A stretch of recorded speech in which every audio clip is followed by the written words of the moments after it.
Estamos en los desayunos de Correo y UCIL y en este momento en el Congreso de la República hay un proyecto de ley para crear el Consejo Peruano de Acreditación de la Educación Superior COPAES, que reemplazaría al Sistema Nacional de Evaluación, Acreditación y Certificación de la Calidad Educativa, SINEACE. En este momento nos acompaña Peregrina Morgan, ella es presidenta precisamente del SINEACE, para que nos explique las implicancias, ¿no?, de que este nuevo proyecto de ley, este COPAES, vaya a reemplazar al SINEACE. ¿Esto va a mejorar la educación, la va a empeorar, va a seguir igual? ¿En qué consiste? ¿Qué tal? Buenos días. En realidad, buenos días. Les agradezco la invitación. En realidad, este es un proyecto de ley, ¿no?, que tiene como propósito extinguir al SINEACE, ¿no? Y esto es contrario a lo dispuesto por la ley universitaria, la ley 30220, en cuya disposición 12ª transitoria complementaria establece la reorganización del SINEACE, no su extinción. Justamente tenemos ahora un informe de un constitucionalista, Enrique Bernales Ballesteros, que señala que este proyecto de ley es contrario a lo dispuesto por la ley universitaria.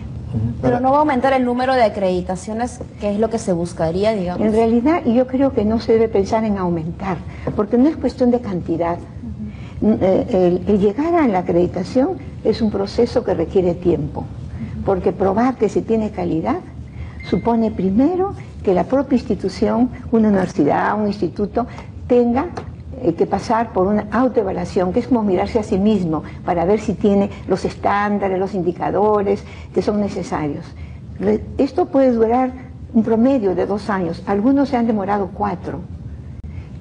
Y son universidades incluso que han tenido buen digamos, índice de calidad, pero es importante. Entonces, que sea masivo y que tengamos una gran cantidad no quiere decir que tengamos calidad.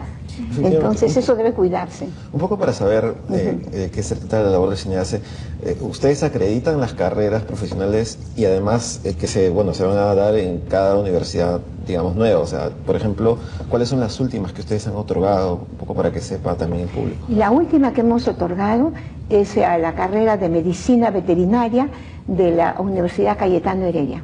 Medicina veterinaria y zootecnia. Pero esto pasa por una evaluación que tiene un plazo. Cuéntanos un poco cómo es ese proceso. Esta universidad, por ejemplo, empezó su proceso de evaluación en el 2011. Acabamos de entregar la acreditación. Eso da la medida del esfuerzo que significa.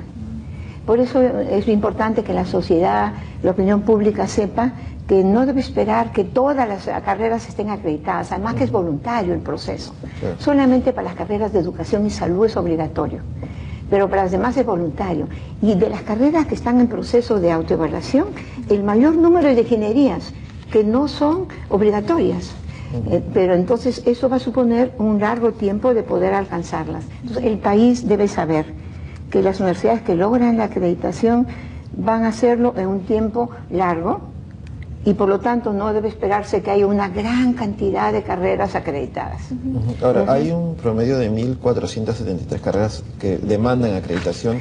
Que están en proceso. Tenemos 1.620 carreras universitarias que están en proceso de autoevaluación, esa primera etapa, ¿no? Entonces, 1.620 carreras es un número bastante grande, ¿no? De los 3.328 comités de calidad que hay en todo el sistema educativo en proceso de autoevaluación, tenemos 596 carreras de tecnológicos, por ejemplo, 274 CEPROS, 575 de educación básica regular, son 3.328, y como ustedes ven, en las carreras universitarias actualmente están acreditadas 49. Señor, entonces, ¿por qué el Ministerio de Educación señala que el SINEACE no logró cumplir los objetivos que se habían planteado y que por eso la creación del otro organismo? Sí, es la misma pregunta que nos hacemos nosotros, ¿no? ¿Por qué se dice eso? Tal vez no hay suficiente información de lo que significa un proceso de evaluar la calidad hasta obtener la acreditación. Y lo más importante no es llegar a la acreditación, lo más importante es el proceso de lograr mejorar la calidad y llegar a la mejora continua. También cuando se dice que van a venir acreditadoras internacionales, por supuesto, nosotros también estamos trabajando con acreditadoras internacionales y nacionales. Y el que vengan internacionales no quiere decir que va a mejorar la calidad, porque no depende de las acreditadoras internacionales, depende de las propias instituciones que asuman el poder mejorar su calidad, ¿no? Ahora, usted dice, es cierto, o sea, son muchas y ustedes tienen que evaluar las principales y las más relevantes, pero también el proyecto de creación del COPAES tiene una limitación, entiendo que va a llegar solo al 30% de estudiantes y no al 70%. Sí, es eso cierto, porque de todos los jóvenes, los que logran llegar a la educación superior son solo el 30%. Entonces, eso significa que estamos apoyando solo a una porción que ni siquiera llega a la tercera parte de la población. Lo que nosotros debemos como sistema es pensar en equidad, que todos los estudiantes tengan la posibilidad de llegar a la educación superior. Ese debe, como educadores y en educación, nuestro principal objetivo debe ser ese, que logremos que el porcentaje más alto de estudiantes alcance, y para lograrlo se tiene que empezar desde la educación básica, porque si los estudiantes acceden a una buena educación básica de calidad, van a poder ser buenos al ingresar a la educación superior. Ahora, este nuevo organismo que se va a crear, no sé, que se aprueba el proyecto de ley, ¿también va a realizar la certificación en lo que es colegios públicos? Bueno, en el CINIACE hay dos temas: la acreditación, que es de las instituciones educativas, y la certificación de competencias, que es de las personas, ¿no? Entonces, cuando hablamos de acreditación, estamos refiriéndonos a las instituciones educativas. En el caso de la certificación de las personas también es otro tema que este proyecto mutila en el CINIACE, porque pasa a otro sector. Y, por ejemplo, los colegios profesionales, 9 colegios profesionales en este momento, estoy hablando de los médicos, biólogos, luego también químicos, farmacéuticos, psicólogos, y son 9 colegios, biólogos, he dicho antes.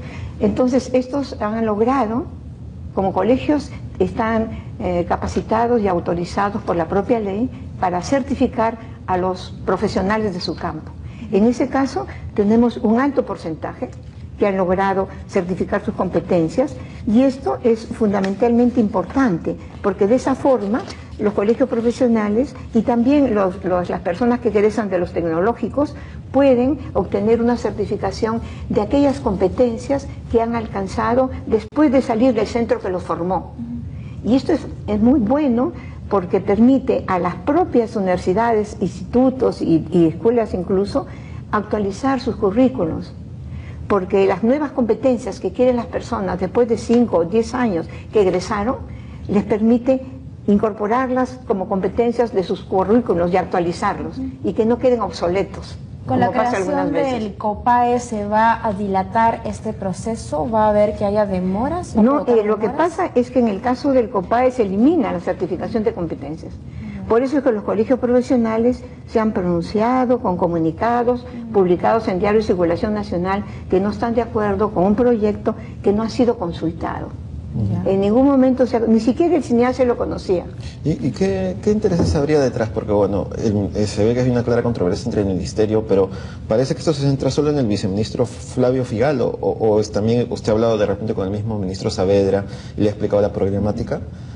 Bueno, el ministro Saavedra solamente le preocupa la educación básica, ¿no? En el sentido de que la educación básica no debe obtener la acreditación.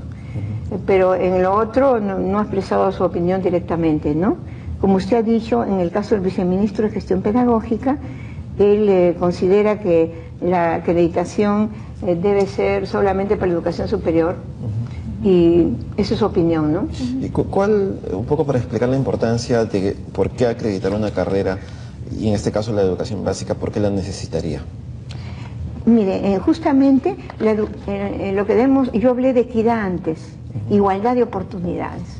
No podemos hacer que solamente las instituciones de educación básica del sector privado lleguen a la acreditación y que las públicas no, porque estamos discriminando a estas instituciones.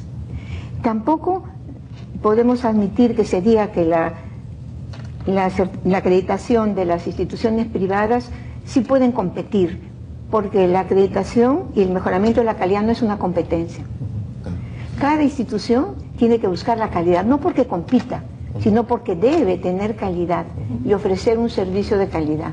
Entonces, el hecho de que se diga que solo las privadas pueden tenerla, porque así pueden competir, es contrario a toda formación, a todo concepto de educación. Y en un panorama preelectoral, ¿usted qué le pediría a los candidatos que tomen en cuenta las ideas, Sí. los planteamientos que tienen ustedes? En realidad, más que nosotros, tengo acá un estudio de Derecho Constitucional para el análisis de la situación jurídica del SINASE, elaborado por el constitucionalista Enrique Bernales Ballesteros, que dice que la ley 3220, en la disposición 12ª transitoria complementaria, establece la reorganización del SINASE y no su extinción. Este informe justamente el Consejo Directivo ad hoc ha dispuesto que se alcance el Ministerio de Educación y recomienda justamente este informe que el Consejo Directivo ad hoc debería dirigirse a las autoridades del Ministerio de Educación para expresarle su desacuerdo por las medidas adoptadas por dicho sector, que no se ajustan a lo dispuesto por la disposición 12ª transitoria de la Ley 3220. Y en este país debe respetarse la ley, ¿no? Y en todos los países. Muchísimas gracias. Gracias. Gracias por acompañarnos aquí en los desayunos de Correo y USIL. Regresamos luego del corte. Muchas gracias.